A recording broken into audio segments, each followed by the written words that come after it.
Calendar has flipped to November, which means it's time for one thing and one thing only: college basketball. It's back. Good evening, everyone, and welcome into the Com Arts and Sciences building here at Michigan State University. Yeah, that's crazy. As we preview up until tip-off for this matchup between Monmouth and Michigan State, Jacob Maurer alongside Charlie Smickle will take you through all of this one. But Charlie, as Tom Izzo said after that Ferris State exhibition last week, it is real. It is finally real. Everything now counts until mid-March, when the selection committee decides who will make the NCAA tournament. Any move now could stain your resume until that time. What an exciting time it is. I mean, John Rothstein literally has lost sleep for weeks waiting for this moment. It is fantastic to be back here with college basketball. And the minute these games start, you start building that resume for March. And both of these teams are hoping to find their way into the postseason, and it all starts here today. Yeah, right now we'll start with Michigan State and what they did last week in the exhibition against Ferris State. Spartan fans saying it wasn't the best game for the Spartans, but there were a few standouts for Michigan State. Trey Holloman, Jackson Kohler come to mind, as well as Cohen Carr and the new guy, Frankie Fiddler. A lot of bright spots for Michigan State that we'll be looking out for here today. Yeah, and there were a lot of good things to take away from that game. It wasn't perfect by any means. Ferris State hung around in that game a lot more than I think the Spartans would have liked. But the Spartans went 22 for 28 from the foul line, greatly improved in the second half. They did a good job of taking care of the ball. They got a lot of rebounds.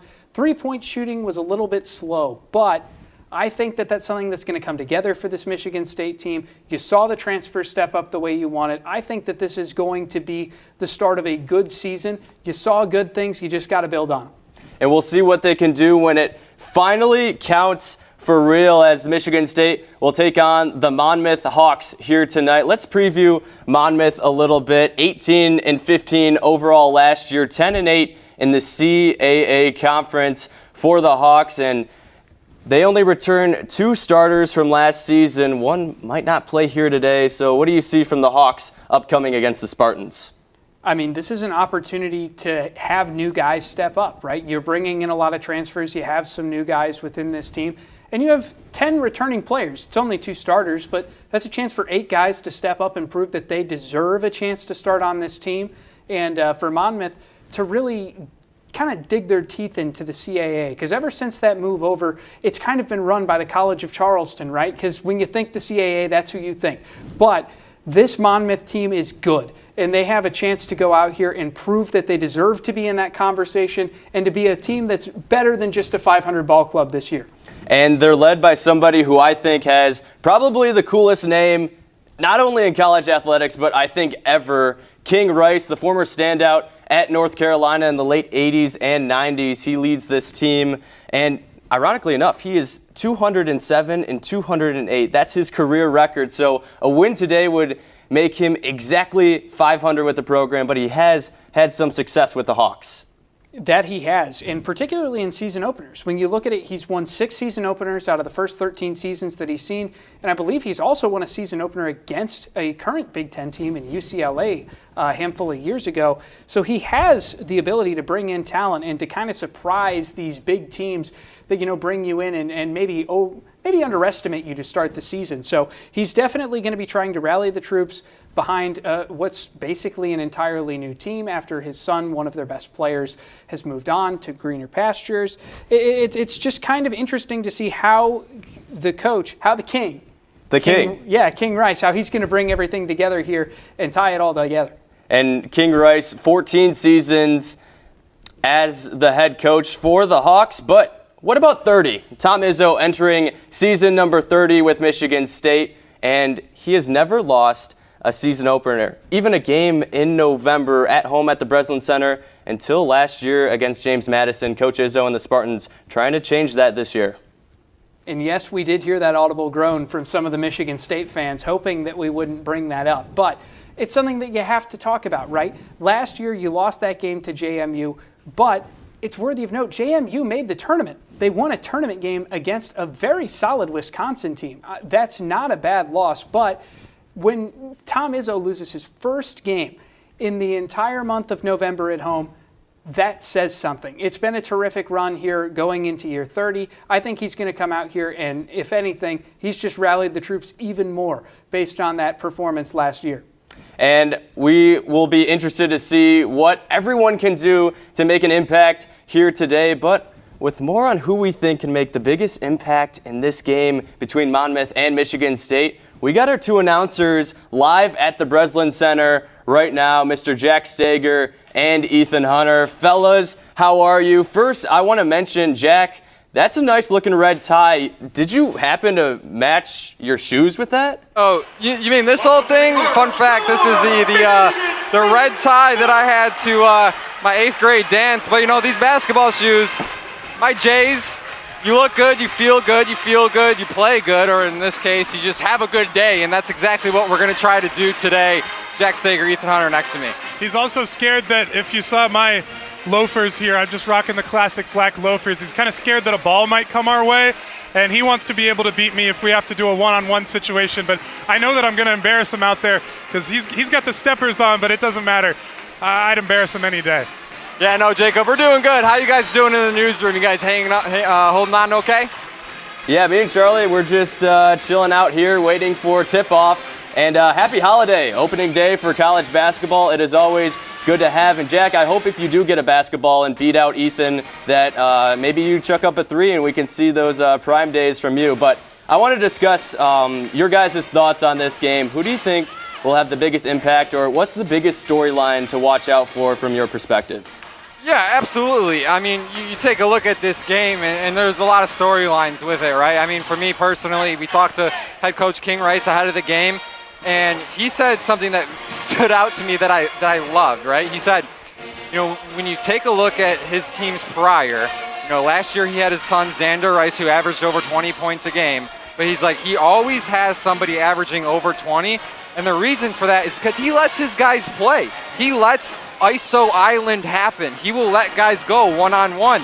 And a huge piece of that today for the Hawks is going to be Abdi Bashir. And if he can get going early, that's a flamethrower of a guy for the Hawks that could put Michigan State in trouble early. Yeah, you're right. He averaged 6 points a game, but he went 51 for 140 on three-pointers, so he's not afraid to shoot some threes. We saw him before the game just throwing up some threes from every spot along the line, and he went on an 11-make streak. So if he gets hot, he's going to be really dangerous. Also, we see Chris Morgan in the starting lineup for Monmouth as well. So that's a little bit of a change up. We're going to see how he plays, but it's really, we've seen this Michigan State team play so much last season. So how these new guys are going to come in, how much playing time does Jace Richardson get? How much time does Kurt Tang get as these guys are kind of getting themselves, these true freshmen that haven't experienced any level of college basketball, how they're going to play out there. That's what I'm most excited to see.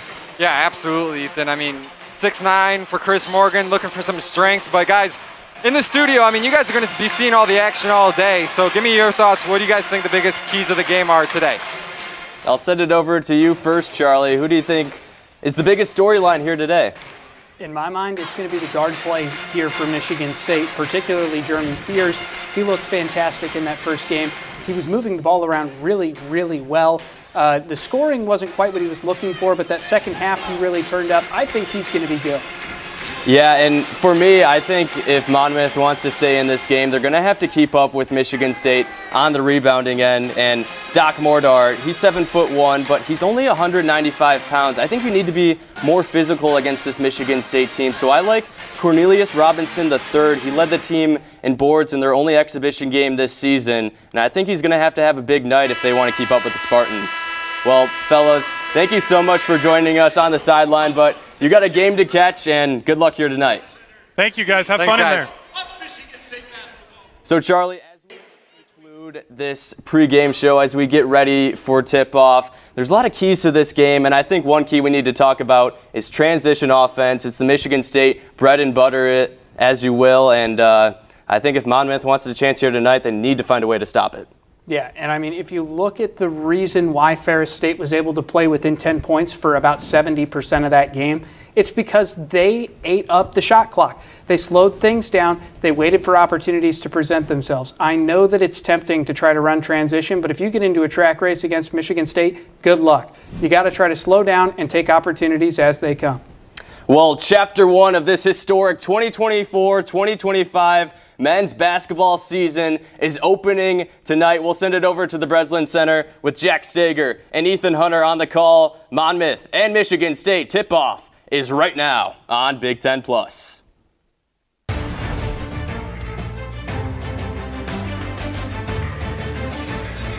Just like the mullet haircut and vinyl records, we are back. Jacob Maurer alongside Charlie Schmidt-Gold. Big Ten Plus halftime report. Michigan State leads Monmouth 38-27, and Charlie, Michigan State using a 19-5 run to get us started, and they did not look back there. Monmouth making it close to end the half, but still a great all-around half for the Spartans. Yeah, it was a really interesting half of basketball. For a while, it looked like Michigan State was going to take it and never turn back. But this Monmouth team, they really showed some resilience. They started shooting a little bit better. And once again, they started to slow possession down after Michigan State was really dominating there. So I really liked what I saw from them in that first half. Yeah, and Michigan State really using that transition to get ahead. And looking at the stat sheet, you try to pick out a star for Michigan State. I think the question becomes who didn't do well in that first half for the Spartans. Jaden Akins getting on the board, finally looking like the form that he was in last season for Michigan State. Just a lot of good points all around for the Spartans. Yeah, I mean, when your leading scorer only has 8 points and you have 38 points, that's a sign that you're moving the ball around really, really well. And they're not turning the ball over. That's the other thing. Only 6 turnovers. They're winning the rebound battle. They've let Monmouth, who's really capitalized on the free throws, they've been terrific. 3-point percentage, not where the Spartans want to be. For Monmouth, really started to get a couple to fall there at the end. And you can see this is a game that's pretty close when you look at the field goal disparity. To only be an 11-point game is Monmouth's got to be pretty happy with that. Yeah, and you look there at the stats, the three-point shooting. Michigan State only 1 for 10 from beyond the arc, and you mentioned the free throws as well. Monmouth, a perfect 9 for 9. That'll keep any team in a game, and Monmouth really taking advantage from the shooting range on the free throw line and behind the arc.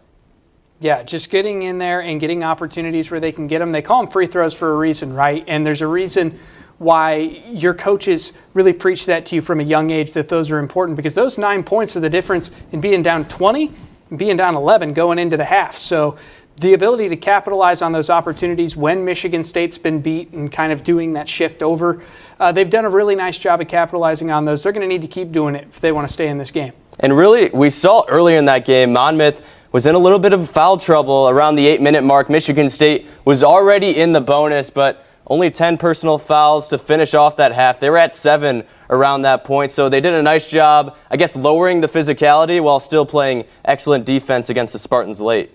Yeah, and the physicality has really been starting to impact them. Spartans finished the half 1 for their last 9 field goals, right? That physicality, once you've kind of started to figure out what is and is not a foul, because again, this is the first game for everybody, including the officials, now you're starting to see them find the things they can get away with, right? You know, what's the contact, maximum contact to not blow the whistle? And that kind of defense has really helped them slow the Spartans down, and it's made this game a lot closer. Yeah, and Abdi Bashir, I mean, he's 4 for 14 shooting for Monmouth over in the field, but he has 13 points, about half of their production so far. A lot of the shooting coldness was early in the game, but he's really heated up for the Hawks. Yeah, I mean, he's taken half their shots. He's produced half their points. He's really been the heart and soul of this team. And, you know, their coach, he's just going to let him ball. So I got to appreciate that. And with us now is the third member of our team, Marin Klein. She's on the sideline over there at the Breslin Center. Marin, how are you? And tell me how this atmosphere is for opening night of college basketball at the Breslin Center. Hey guys, you know, it's exactly what you would expect. Home opener at the Breslin. The Izzone is as loud as they can be. The fans are so excited to have basketball back, and we even have a few fans that travel all the way from New Jersey, some Monmouth fans in attendance, getting excited for their team. And like you guys mentioned, it's a close game. Monmouth is really, really playing well and testing these Spartans. That's exactly what you want to see from the Hawks squad. So overall, been very exciting, and this crowd here is loud. And Marin, one of the biggest points of emphasis in this game is the transition production for Michigan State. They lead in fast break points 14-5, and really they started off scoring 12 of those fast break points compared to 0 for the Hawks. What's really been the big difference, especially early in that game, for Michigan State to be able to get in transition and really get the crowd excited with their big slams? Yeah, Jacob, I mean, Michigan State has done, like you said, a great job on those transitions, and a lot of it, they've been forcing turnovers as early as they possibly can, and they've been really looking to capitalize, and they're making those transitions fast. That is the key. You want to keep moving fast, keep moving your feet, keep moving the ball, and that's how you can throw your defense off, and so Michigan State has done a great job at that. I think there were a few moments that on those forced turnovers, the Spartans, we saw a couple times with a few different players got maybe a little bit too excited, had a few mistakes, but another huge thing has been the rebound game. They've done a great job on defensive rebounds, and as soon as they've gotten those rebounds, they've been able to attack as quickly as possible. So keeping that up is important, but it's also making sure that you're not going too fast and you understand what you're doing. So we have seen a few slip-ups by the Spartan that Tom Izzo that has definitely not been happy about with his squad. And Marin, that's great analysis there, and I know you did some digging, and over the offseason, both teams trying to improve, but they improved by using their passports. Tell me more about each team's summer trips this season. Yeah, guys, both these teams got the opportunity to travel abroad this summer. First, starting with Monmouth, they went over to Italy in about June over the summer. It was a trip that they had originally planned in 2020, had to get rescheduled because of COVID, and they got to head over to Italy this summer. Not only play some basketball, but get to travel around the country of Italy as a team. And we've talked about both these teams having a lot of newcomers on the squad. It was a great opportunity for team bonding. Hawks did go 3-0 on that trip in their matchups, but Coach King Rice said it was about so much more than basketball. It was a chance for the team to really connect and get a once-in-a-lifetime opportunity. Pretty similar for Michigan State. In August, they headed to Spain for some adventures and some basketball as well. The Spartans went 2-1 on that trip, but talking with Xavier Booker, he said that that trip was a great way for the team to connect on and off the court. On the court, they got a chance to kind of use their new system, see how their new players were going to fit in after losing so much quality scoring. It was a great chance to see what they were going to be like on the court, but off the court as well. The most important thing for these teams is bonding and being one unit, and they got that opportunity, both these teams, with a once-in-a-lifetime experience, guys. Both squads talked so highly about these experiences and had a real blast overseas. Well, that's awesome, Marin. Both teams traveling the world, but hopefully not traveling on the court. We hope so. Well, Marin, thank you so much for joining us here on the Halftime Report, and get busy and give us some good analysis during the second half. Thanks, guys. And Charlie, I want to talk more about this game for both of these teams. Michigan State doing well in the stats department. We're talking about rebounds and other things that really help them get ahead. What do you think is the biggest stat you can pull out that is a big reason why Michigan State is up 11 in this one? I'm going to tell you right now, one of the things that it may not be the reason that they're up right now, but it's the reason why I'm loving what this team is bringing, is the fact that they have 13 assists. Right, and leading the way with that is Fears. He's done a terrific job of moving the ball around. Monmouth as an entire team only have 2. They're playing a lot of iso ball. And Michigan State, yes, they're building those fast break opportunities, but I think the most impressive thing that they're doing is when they get into those set pieces. Fears is doing a great job of passing up good looks for great ones and doing a great job of off-ball movement to create opportunities.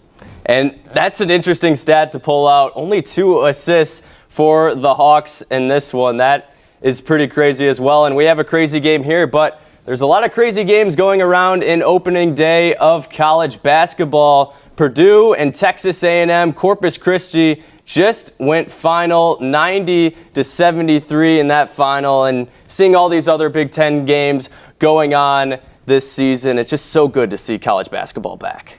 Yeah, and Braden Smith, the preseason pick, had a terrific game. He had 12 points, 8 rebounds, and 15 assists, and that one that was real close for Purdue.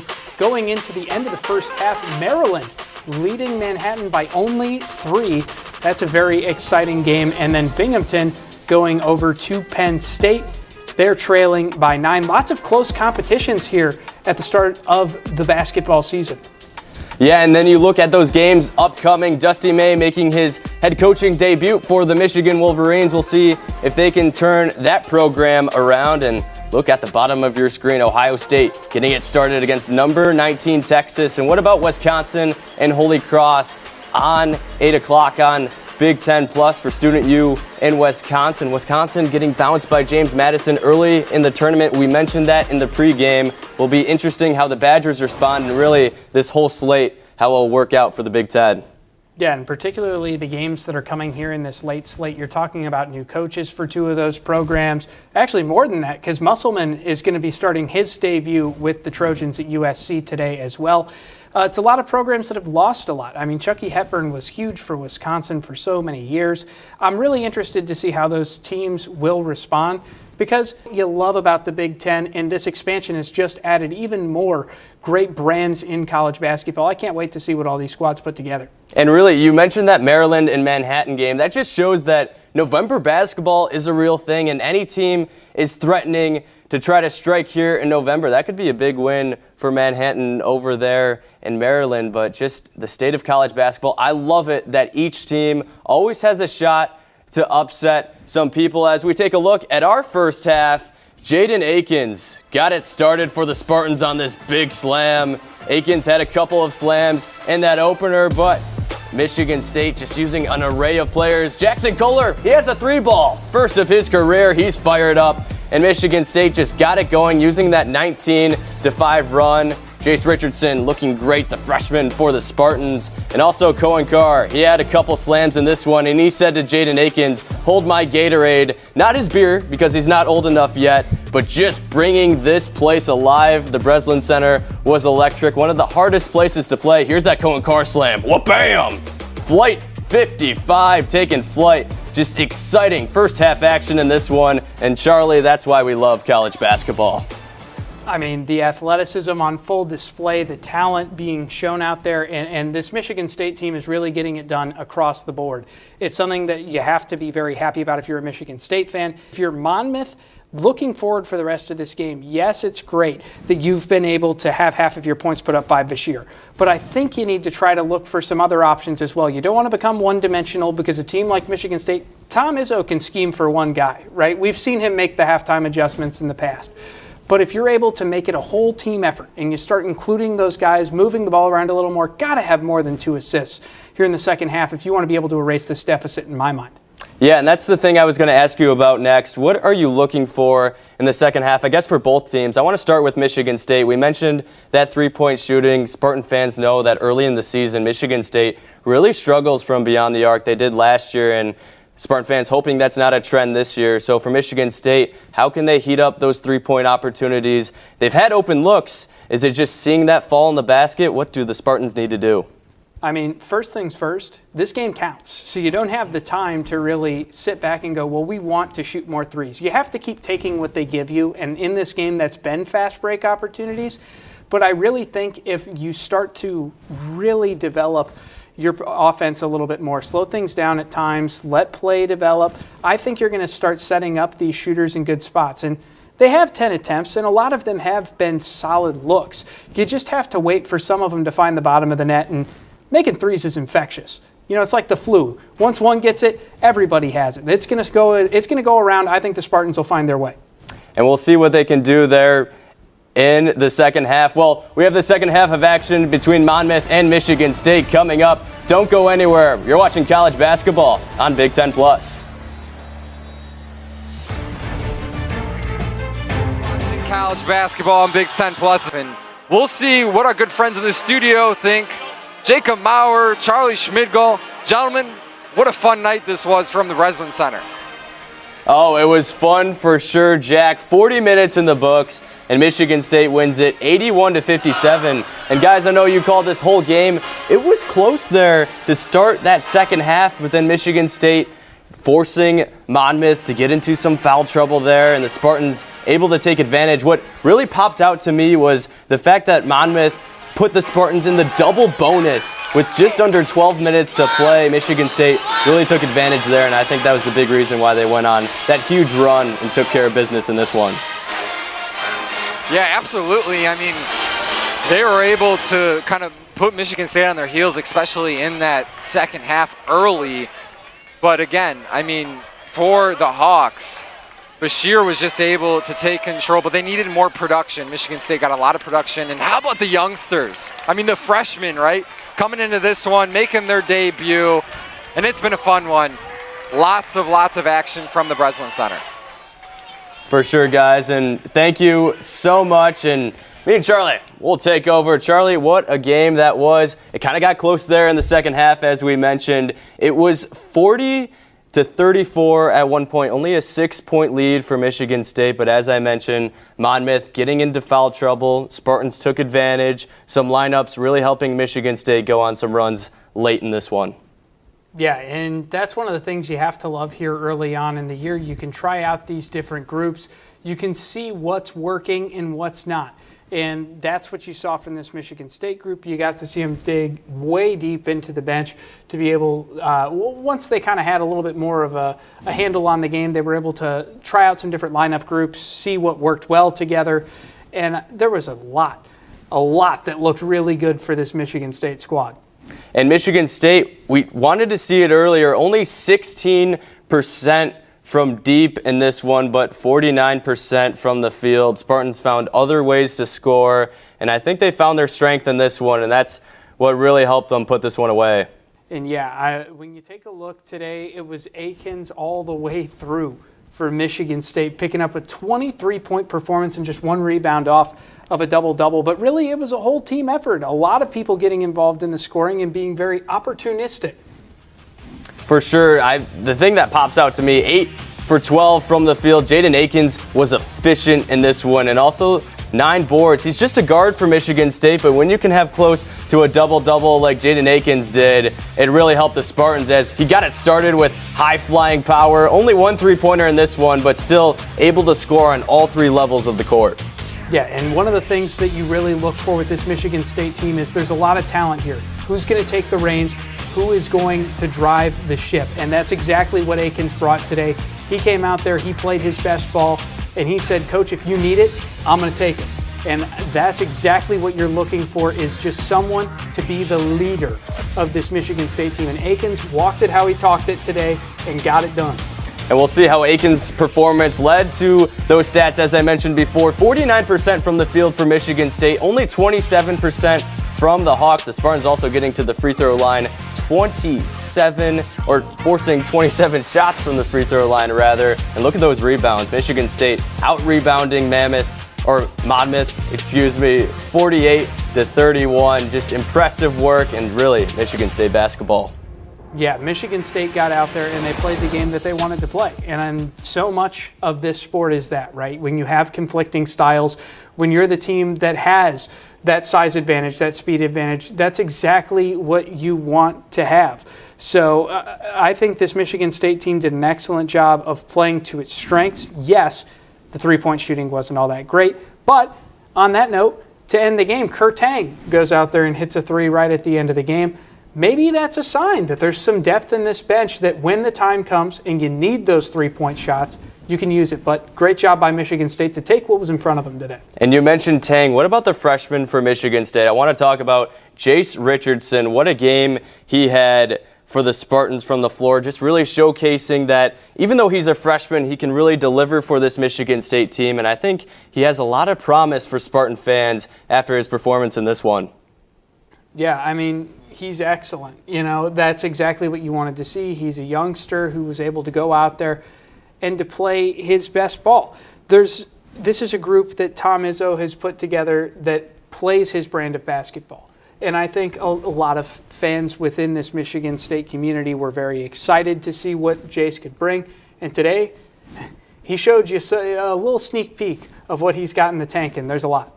Yeah, 4 for 5 from the field for Jace, 10 points in this one. And what about Cohen Carr? We know how explosive he was in this one and really just took advantage of his athleticism in this one. 9 points for Cohen Carr in this one, 4 for 7 from the field. But I think those 9 points, they can really feel like 5, especially the way he can motivate this Breslin Center crowd. Oh, yeah. I mean, it was something we had talked about when we went to shoot around. The way he moves his body, I can't even fathom. My ACLs blew out just watching this kid jump because he is so unbelievably athletic. He makes plays happen. And he's starting to recognize the opportunities where, yeah, I could go for the big dunk, or I could make a little move and get a nice little layup. And he took a couple of those opportunities today as well. So he used the athleticism for the big plays with an absolute highlight reel dunk, but he also used that basketball IQ, and I really liked seeing that balance from him today.